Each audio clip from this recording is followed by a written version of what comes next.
If you're listening to this podcast, I'm going to assume you're a fan of both Bachelor Party and or Jam Session. And if that is true, there's a new Spotify feature that lets you automatically follow the show. Tap the bell on the show page to get notified as soon as new episodes are released. So for Bachelor Party, that's Bachelor Party. And for Jam Session, that's Ring or Dish. By turning on new episode notifications, you'll also automatically start following the show. And if you aren't already, I just don't know why. All the latest episodes from shows you follow can be easily accessed in the What's New feed on your home screen within the Spotify app.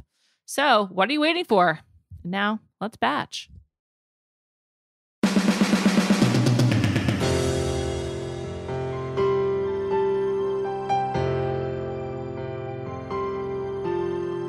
Welcome to Bachelor Party. I'm Juliet Litman. I'm here today with a return guest, Dr. Joe Park. Welcome back. How are you? Heyo, it's great to be back. Thank you for having me on, Juliet. It's always good to talk to you.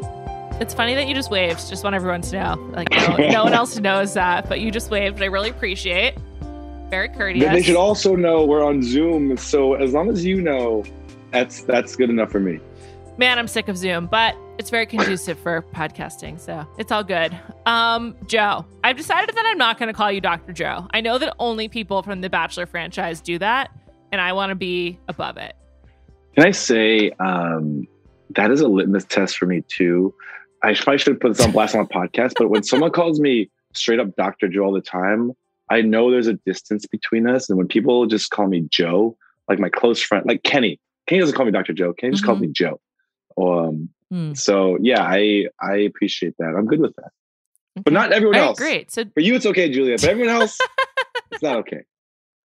I like that you went to Kenny as your close friend. I mean, there's so much to talk about, but the place we must start is Joe. Last time you were here, I implored you to not go on Paradise. I felt really strongly about it. It was something that I needed to get off my chest. I needed to share with you, and you ignored my advice.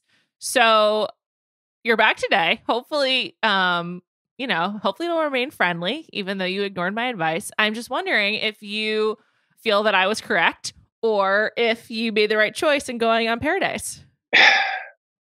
So Monday morning quarterback, I'm not sure it was the best experience for me, but I think if I hadn't gone and not knowing what would have happened, I would have always wondered.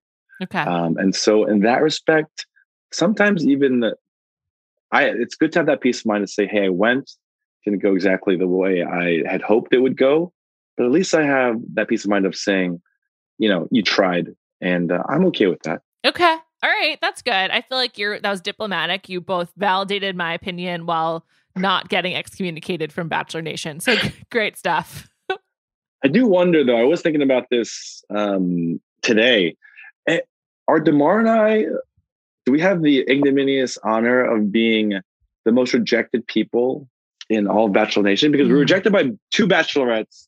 And then the first time around when we were in Paradise, that's 3. That's like going over 3 in the finals or over 3 in the World Series. But like the highest ever, maybe? Well, Nick Viall famously was on The Bachelorette twice and rejected by 2 bachelorettes in the final 2. And then went on Paradise. And he kind of found love, but it didn't really work out long term. But then he was The Bachelor and that didn't work out. But he has a happy relationship. So I think Nick is close. Okay. Fair. Again, I don't know enough about the history of the game, but just I thought I'd ask a sage. But anyway, sorry. Yeah. Thank you. So when you weren't necessarily having the best time ever, did you think about how I told you not to go on Paradise, or did that just banish that thought from your head? And please be honest. I don't want you to be nice. Be like, yeah, of course I thought about that. Juliet, everything you've ever said resonates with me daily. So of course I did. In the middle of the date when Natasha brought up Brendan, the first thought was, Juliet told me I shouldn't be here. I knew this would go very awkwardly. And second was, my Brendan? Yeah. But first was obviously what you told me. Of course it was. Come on. Okay. No, but seriously, did you think about it? Not once. Not once. I took the money and I ran. I was like, hey, you get paid to do this? Get out of here. I'm there. Okay. But also I knew there were people who I was potentially interested in. And I was like, okay, well, let's give this Paradise thing a shot. Who were you interested in? So I'm not I don't know that many people from Bachelor Nation. That's not true, man. But I know that you're hanging out with people all the time in New York. I knew a couple of people from just the last season, just people from last season. Okay. And then I had some idea of who else might be there. I just did really an age-adjusted breakdown of who I could potentially meet there based on this pseudo list, this potential list. And yeah, I knew Natasha was going to be there. I didn't know, but they said she may be there. I heard Kendall may be there, and just age adjusted, it seemed like those two people were in the right, again, age range. Interesting. Possible elimination. So did you feel like you needed to date someone close to 30?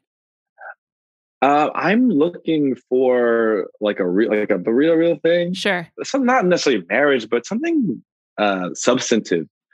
And obviously, I wanted to go to a beach in Silene in front of TV cameras to find that. And so, I said, sure, paradise. Why not? Okay, interesting. And so then, when you first hit the beach, obviously you came in following some really rocky times. First of all, were you expecting to see Brendan there? Yeah, I was expecting to see him there. I knew he was there, and I knew he was going there. And obviously, I knew that there was a possibility that he wouldn't. But yeah, I mean, I was excited to just see him again. I hadn't seen him. I hadn't seen him for a few months leading up to it. So yeah, I was. I read the Cliff's Notes of your interview with Ashley and Ben from Almost Famous, and I know you said that you hadn't seen him for a bit. But one thing that's kind of funny is I was thinking about like one thing that he and Piper said that made a lot of sense to me is like they wouldn't have had the opportunity to have like sustained time together if they hadn't gone on Paradise. And while many other things that they said were either not true or nonsensical, that did resonate. And I was like, yeah, that makes sense. And I feel like it's same for your friends. Like you see what like Aaron and James, you know, I mean, they fell in love. And I feel like friend love is very important. And I feel like it is true. Like if you were really tight with some of these dudes and you don't live in the same city, it probably was like a good opportunity to just like hang out with your friends. That obviously is not the intent going in, but it's a nice ancillary benefit if you're there. And you could, especially if you can meet their potential love interest too. And just have fun together. It's like being on like a group date or double date in the real world, except with each other. And you obviously know each other better. So the possibilities were there. The potential for an awesome time were there, I thought. So what did you know when you walked down to the beach? By the way, actually, before you answer that, did anyone greet you? We used to always see Chris Harrison greeting the new arrivals, but this season that didn't happen as much. So like, did anyone greet you before you walked in? No, there was a large gentleman. He said, just go down those stairs. And then I was like, these stairs, and he just gave me a swift kick and I just fell on the beach. And I was like, hey, I guess I saw a bunch of cameras and that was it pretty much. Okay. Yeah. So you get to the beach. No greeting. And like, what's it like? Does everyone like just like waiting for you to be there? Like, what's the first like 30 seconds of being on Bachelor in Paradise like? It is odd because I quarantined for a period of time that I'm not allowed to disclose, but for a period of time. I heard it was 11 days, but carry on. Neither here nor there. Can't confirm nor deny. But for a long time, and I was solo in this room. And a couple of times, I get a couple of visitors during the whole course of that time. Who visits you? You're really solo with your own thoughts. People within the franchise, no people, cast members, but just people checking in. People, gotcha. Producers, yes, who just say, "Hey, how you doing?" But 3 times during that quarantine period, and really you're with your own thoughts. And I'm not sure if most people have been alone without phone, internet, anything. The people I was most closest with were the people on TV, were like the Spanish newscasters that I would watch every, like 7 to 9 o'clock at night. Most people who could relate to this experience have probably been in prison in solitary confinement. I would say that's right. Like the main comp. Who else would know what it's like to be really alone without any communication? So when I first got there, it was odd just seeing a dozen people or so out of nowhere, and everyone also just standing in attention while you came on. which had never happened on the first time. Obviously, we all waited for the Bachelorette to come on, but it was odd being on the other side, and them all waiting for you. And I just asked, "Is this how it always feels? This is weird." And it was just having everyone hanging on to your word. Who was the first person you talked to? The first person I talked to was Natasha. Oh, okay. Had you guys hung out in New York? No, we had never hung out. We tried a couple of times. We had played phone tag or DM tag or a text tag, but never actually hung out. Which is a shame because it would have been nice to just meet before, we're here. So, but no. Have you hung out since? We haven't hung out. We were in the same group for a very brief period of time. But there were so many people around, and we said we gave our pleasantries, and I think we both knew there was nothing substantive that would have come out of that moment. Mm-hmm. Not that there necessarily needs to be, but it was pleasant, and she was having fun, and I was having fun, and that was it was nice. Okay. And so you get to the beach, you talk to Natasha, and then what happens? What do you do all day, and how do you decide who to take on a date? What do you know about the vibe? It must be so weird. It is weird because half the people, or more than half the people, are taken. You don't know exactly who is and who isn't.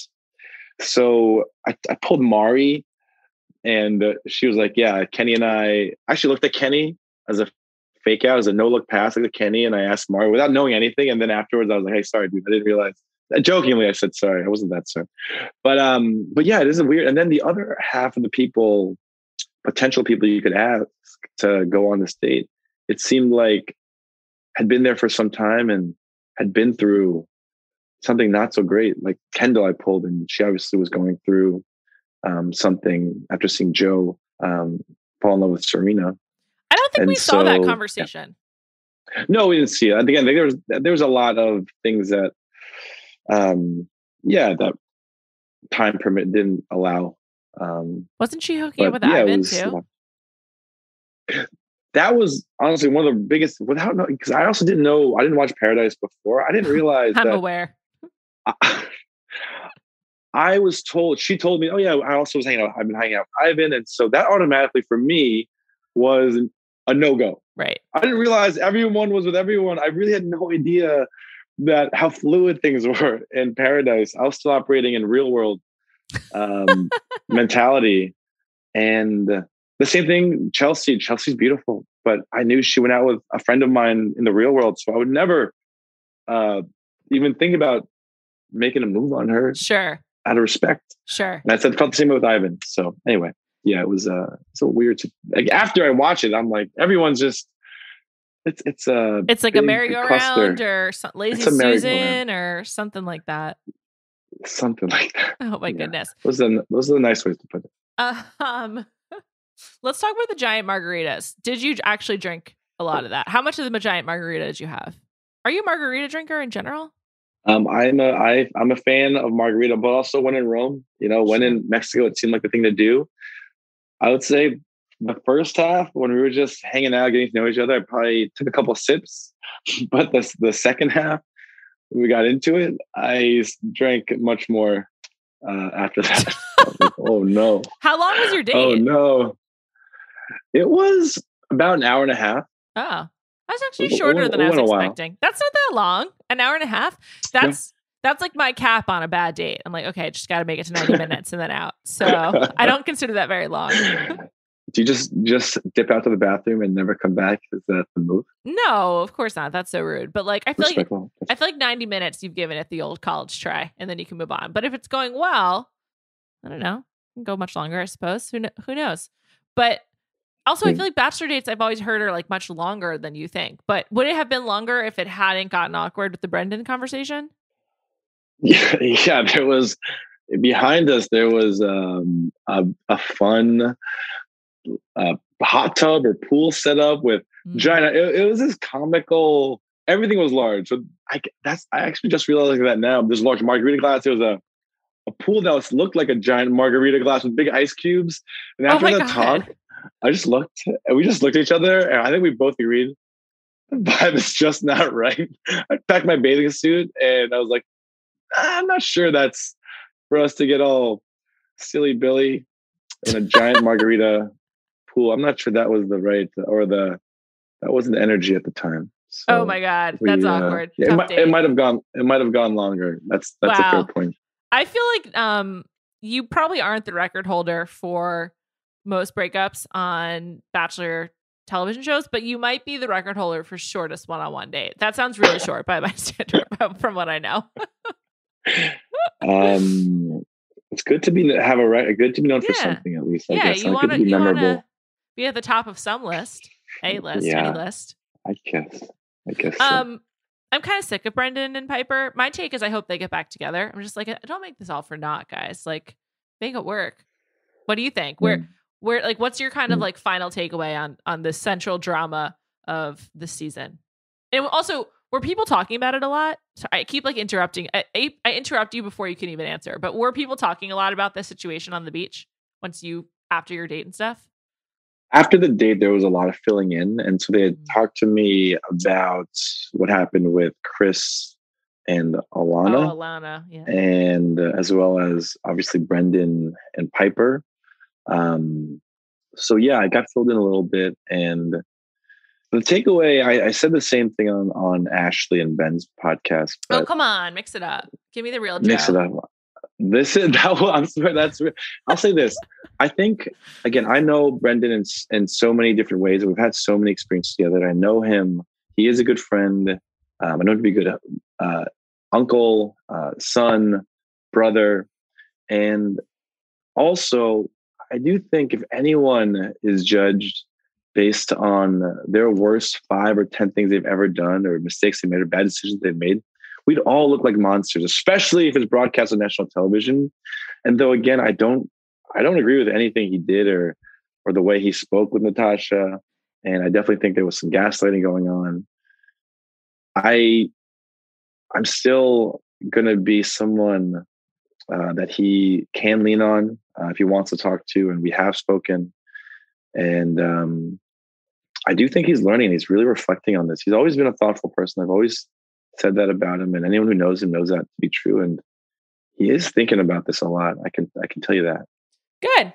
That's great. Yeah. It's, I think, important to learn from challenges and mistakes. So glad it didn't mean anything to him. Obviously, that would be like psychotic behavior if he just was like, moving on, back to whatever. So yeah, it's definitely not been easy on him. Luckily he's got a good family, and he's not all about being in the spotlight. And I'm not sure he cares that much about Instagram. It's really just, I think he's just reflecting on how he could have done better and treated people better while he's there, which I commend. Good. I'm personally trying to detox from Instagram, so I hope Brendan is as well. We had a good couple of hours yesterday, though, huh? It inspired me. I was like, cool, I didn't miss this. I'm taking the app off my phone. I think just like when I was quarantining, just like when we all quarantined for the show, I think most of us come to a point where we realize if no one else had this, we'd be okay. I felt that way the first time I was on The Bachelorette. We don't need this stuff at all. No. We'd all be fine without it. It's rough. It's bad. That's a separate podcast. I want to ask you some really nitty-gritty, ticky-tacky questions about what it's like in paradise. And then we're going to talk about vaccines, which is one of the reasons why you're here. My company, Spotify, has a partnership with the Ad Council, which if you want to know more about vaccines, go to the getvaccineanswers.org, and we'll get more into that. I'm thrilled to share that I recently got my booster because I qualified for it in the state of New York and I guess the whole country. So I want to know if you think that was a wise idea or not. So we will talk about that. But first, what is a sleeping arrangement like? Like, what is your bed like? And like, what's like the accommodations? I don't think I'm letting out any big secrets as far as production or anything. So no, we can see it kind of, but like I just never really understood it.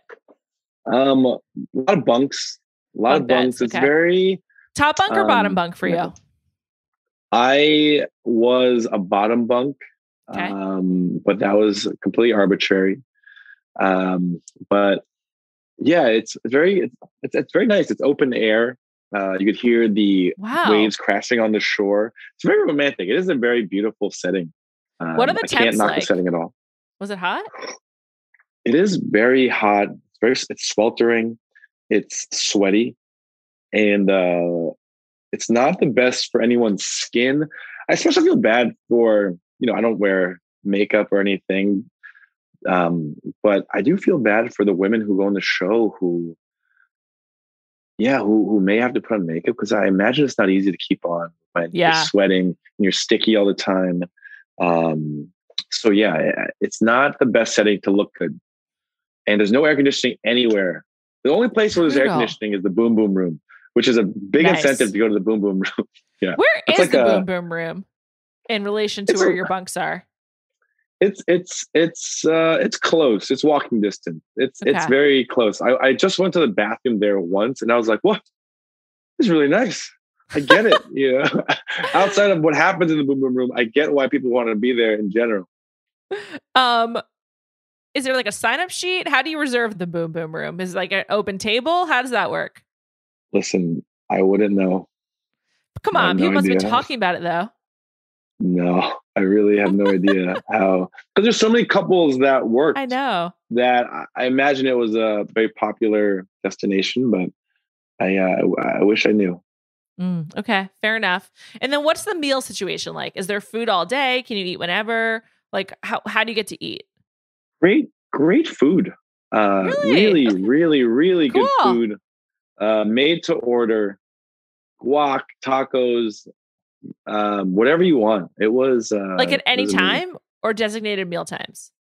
Pretty much at any time you could get food. Yeah, really good food. And that was definitely a huge perk of being there. You definitely ate well. Nice. And so then, like, what'd you do all day? You went on one date. Like, what'd you do every other day? Man. What did we do? Did you go in the ocean at all? Went in the ocean, frolicked a little bit. It was different. And that's one of the things that was very different for me this time around, because Natasha was gone the day after my date. She went on a date with Ed. And it was hard. And then there was a storm. So one day we went away for the storm.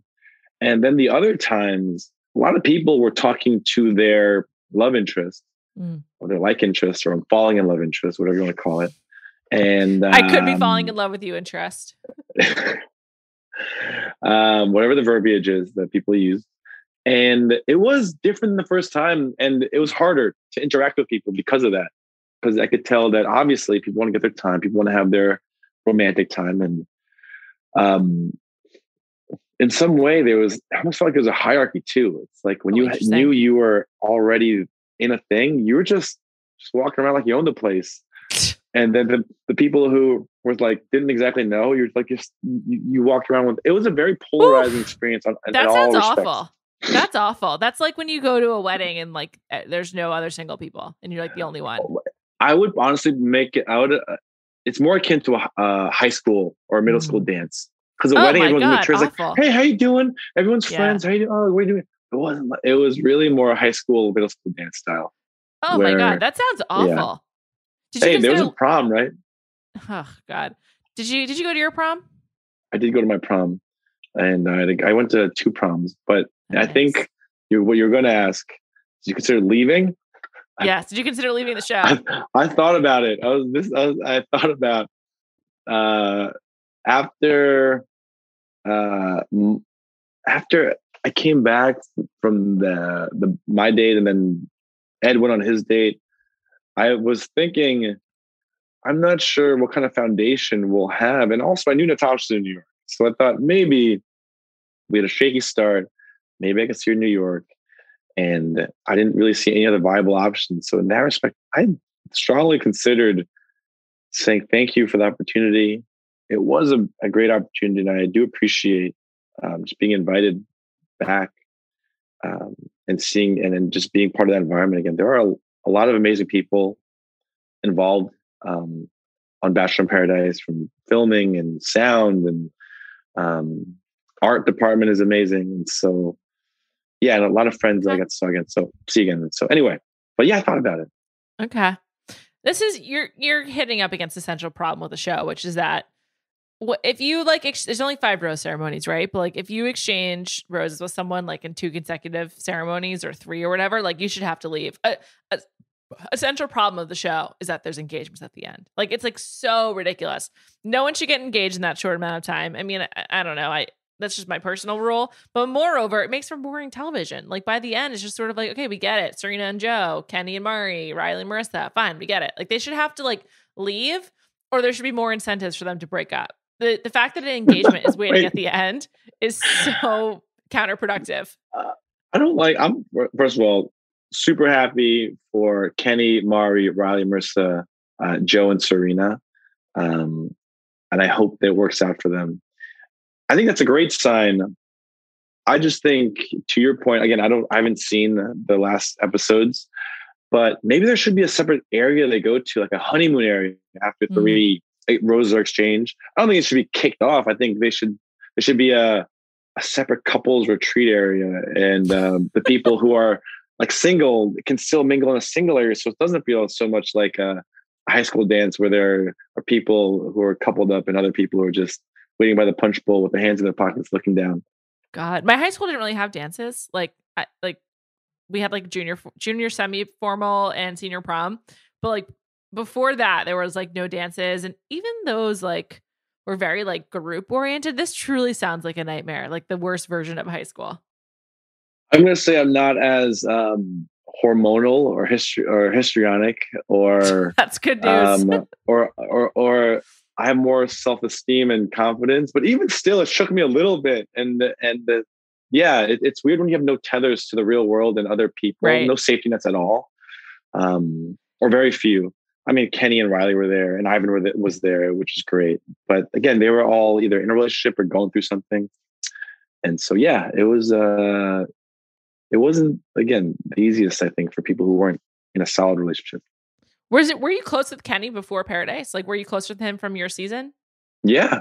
Kenny and I are super close. He's come over a few times. Oh, wow. We started in the same limo. We left together on the first season of The Bachelor. We talk pretty frequently. They're very short. Yeah, very frequently. I think. What don't we know about Kenny? Like, I feel like he seems like a nice dude. He seems mature. He seems confident in himself. But like, what are we not seeing on TV that like we should know about him? Kenny's got a really good body. I don't know if you've seen that yet, but Kenny is ripped. That's the only thing I know about him. It's a little secret. Kenny's also extremely funny. Kenny is he deadpans a lot, and he's super. He just drops a lot of deadpanny one-liners, and I think he'll keep the conversation going, and he'll get a few laughs. Okay. Out of nowhere, out of the blue. So Kenny's very substantive also. And Kenny's not the F-boy that he looks like. The person you see right away is so not like who he is. And I would say the same thing about Blake Monar, who was not there for very long either. I shared a hotel room with Blake during the storm.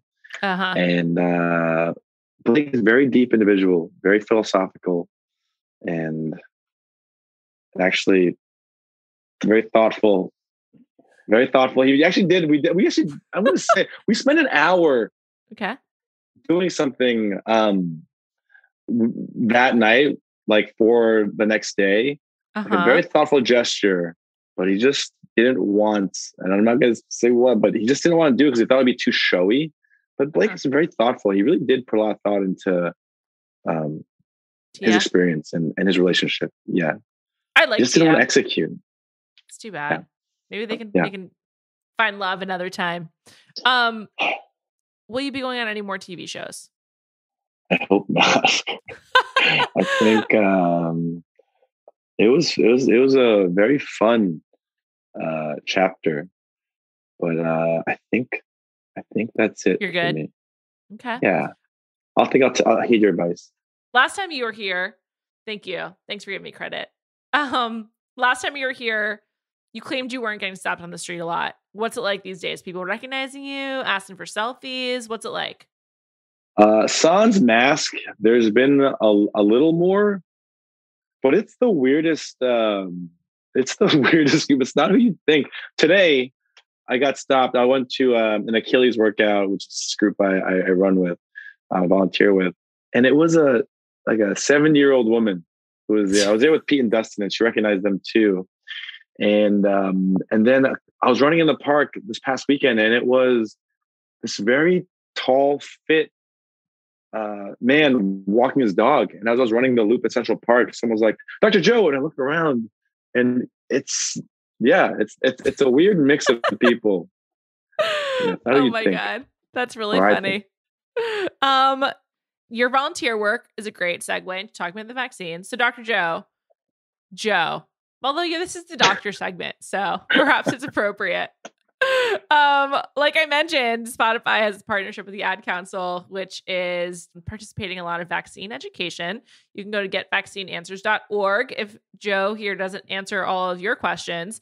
And I'd like to begin by saying that I recently got my booster, my third shot, and that's because I was allowed to. I didn't jump the line, I promise. Like should people who got vaccinated already be thinking about getting boosters? Like, is it necessary? So regarding the booster, your voice just changed. You just moved into doctor voice. Oh, sorry. I'm sorry, I had to call you out on it. I love it. This is what you're like as a professional. Sorry, yeah, it's the doctor patient voice. But I love it. But yeah, regarding the booster, there is a specific population that it's meant for. So, and obviously you fall into this category, but it is for people who are either immunocompromised. They should get a third shot. And that's within 4 weeks. But aside from that, it's people who are above 65 and older, 6 months after their second shot. And it's just for the Pfizer vaccine, to be clear, just for the Pfizer. Boosters only, not the rest for the Pfizer vaccine. Or people who are 18 to 49 in high-risk settings, or 18 to 49 with pre-existing medical conditions that could put them at risk for complications of COVID. Gotcha. So those are the groups. So it's not meant for everyone. And again, I assume a lot of these listeners are adults. And so the booster thus far is not available to you unless, again, you're included in one of the groups I mentioned earlier. Do you think eventually it'll be recommended for everyone? I know that you're not an immunologist, but just curious your take as a medical professional. You're an anesthesiologist, in case anyone was wondering. That is to be seen. I think this is a really good compromise they've made here, because it does boost the people who are most at risk, that being the elderly and immunocompromised. I think research shows that it is these populations that have the worst complications from having COVID. And as such, they're the ones who should have a booster shot. As far as everyone getting it eventually, that I think will be determined based on the research that we see. And so I think we just need more time for the data to come out. And I think there'll be evidence-based directives coming from the government. Mm-hmm. Interesting. What do you think is like the most common misconception about vaccines at this point, even among people who are already vaccinated? Like, I think seems like we've moved to a spot where people have kind of like made their decisions one way or another, but like in both ends of the spectrum, there's like a lot of misconceptions. And I'm curious what you've encountered the most. The question I'm asked most frequently, this is just, again, anecdotal, this is my take, is especially now with breakthrough infections, which are still very rare amongst the vaccinated, they ask, if I can still get COVID, what's the point of getting the vaccine in the first place? If I could there are still breakthrough infections. My friend got vaccinated and he still got COVID. So what's the point of getting the vaccination at all? And again, it's a very reasonable question. But there's also a very good answer to that question, which is those who are vaccinated who have these breakthrough infections, which are very rare, and especially it depends regionally where you are. It depends on the percentage of people around you who are vaccinated. But people who get breakthrough infections, which are rare, who have been vaccinated, the symptoms are still very, very mild, versus the potential for people to get hospitalized or have severe illness who have not been vaccinated. And so that is a big difference. You may still, again, in rare cases, get a breakthrough infection, even if you're vaccinated, but The important thing is you're not in the hospital and it's not severe. And the likelihood, honestly, of you spreading it as well is diminished. Study data is showing. So for all those reasons, because you decrease the risk of spreading it to your loved ones as well. That's another bonus of being vaccinated. Totally. I like to spend time with my parents. So I'm like, I'm just going to do it because then I won't have to worry about making them sick and making they're vaccinated, but just don't have to worry about that being an issue at all. It's interesting. What's it like in your hospital now? Like, I'm sure it was very tough through the most darkest days of COVID in New York City. Like, what's it like just being a medical professional at this point?